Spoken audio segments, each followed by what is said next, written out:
Magandang buhay mga ka-explorer! Ito na naman ang inyong explorer. Busy sa kusina. Tara, let's go mga ka-explorer. Tayo ay maghanda ng ating makakain. At syempre, prepare natin yung ating lahat ng mga kakailanganin. At mag-umpisa tayong linisin ang ating mga kailangan gamitin.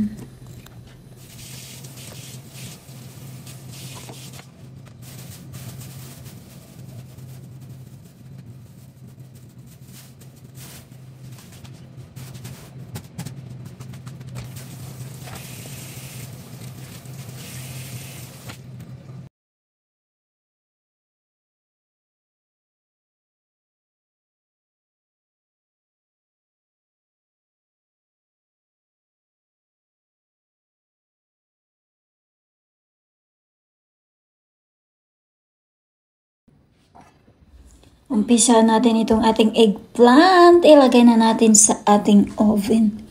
Gusto ko sana itong ihawin kaso tinatamad ako mag-ano ng pang-ihaw natin. Kaya lagay na lang muna natin dito sa oven. Para naman matostado yung ating eggplant. Kasi hindi ko nga nagawa itong mga gawain natin kagabi kasi napapagod ng explorer nyo. Nakakapagod kasi mga ka-explorer kapag tayo ay mag-grocery, lalo na pag marami tayong iikutan. Kasi mahilig akong mag-ikot-ikot, maglakad-lakad kapag nag-grocery. Kaya ayan tuloy, pag uwi ko, masakit na yung aking mga paa. Kaya ayan, kahit konti lang yung bibilhin ko, gusto kong mag-ikot-ikot at tingin-tingin sa paligid. Ito talaga yung style ko mga ka-explorer. Kaya nakakatamad na tuloy kapag umuwi na tayo. Kaya ayan itong ating mga gawain.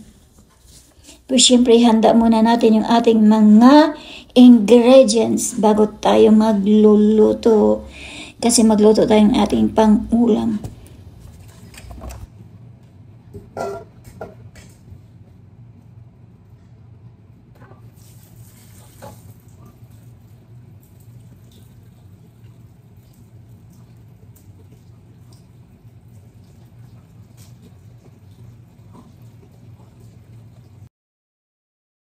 At ito na nga rin itong ating hipon. Kailangan natin linisin.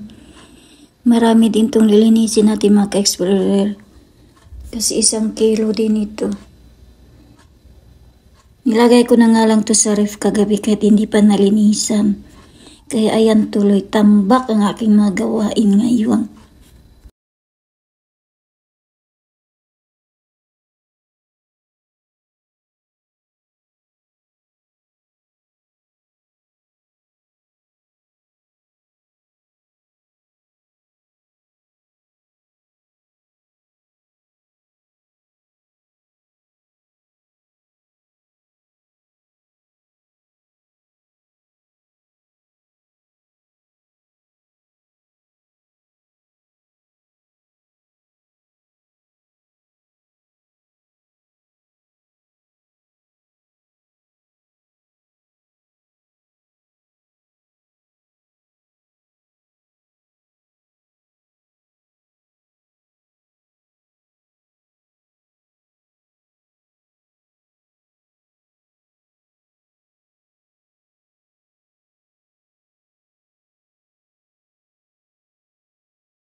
It's cooking time mga ka-explorer! Kaya tara, let's go! Tayo ay magluluto na ng ating mga ulam.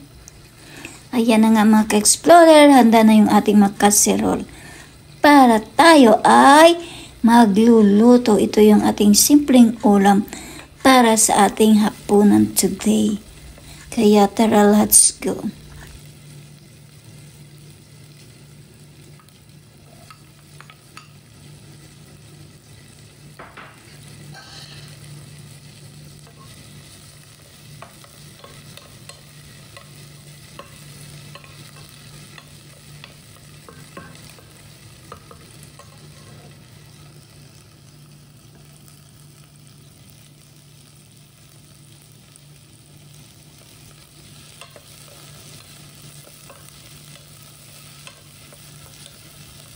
Sitaw!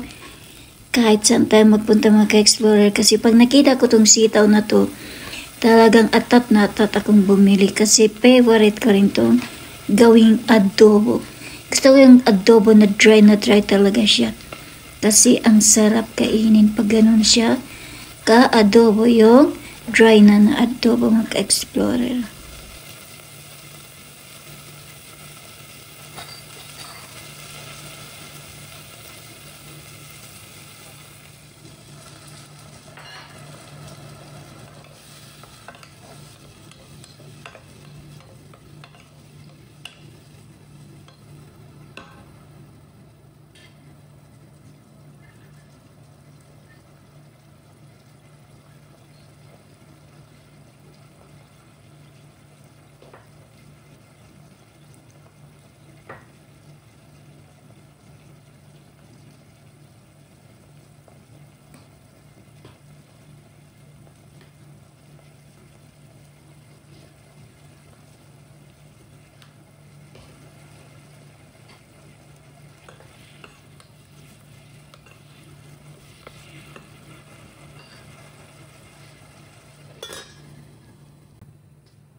Ito yung ating multitasking cooking. O, diba? Naka-multi pang ating cooking mga ka-expert. Kaya luto dito, luto doon. Kasi ito yung ating isang putahe. Ito yung shrimps. Kaya ayan mga ka-explorer. Busy tayo sa kusina.